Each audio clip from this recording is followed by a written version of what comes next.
Ayun, magandang hapon po mga kapatid na guro. Ako po si Benjo Basas ng Teachers Dignity Coalition. Marami po nagtatanong tungkol po doon sa status ng kanilang PBB sa kanilang mga division at kanilang mga region.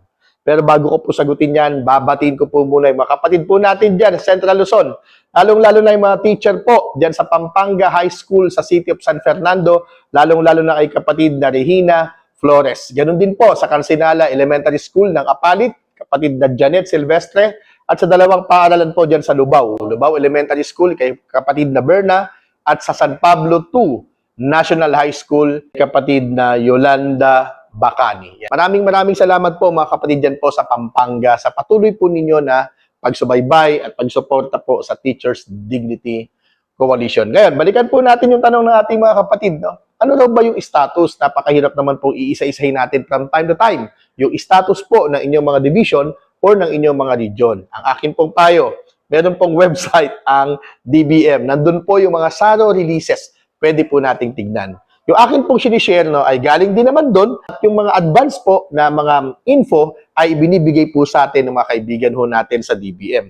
Yung pong mga SARO releases po ngayon ay doon sa mga nauna, may 4 po akong na regions na binanggit.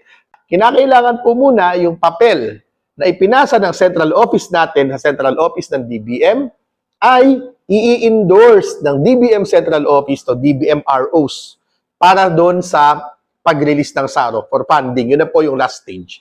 Doon po sa website, nandun yung SARO number, pati date, at ilang empleyado yung covered po ng SARO po na yan. Kaya hindi po tayo maliligaw. No? Ngayon, para lang malaman natin kung umuusad ba o nasa na po yung pag-usad ng ating mga regions or divisions, yan po yung ginagawa nating paikipag-ugnayan sa ating DBM. Regular po yan, araw-araw. Maliban ng weekend, syempre, nakakahiya naman po sa mga officials ng DBM na kausap natin. Gaya po ng sinabi ko last time, yung Region 6 po at yung 5 SDOs ng Region 6. At yung Region 3 at saka yung Region 7. So yung natitira din ng mga divisions ng Region 6 na hindi kasama sa binanggit po natin.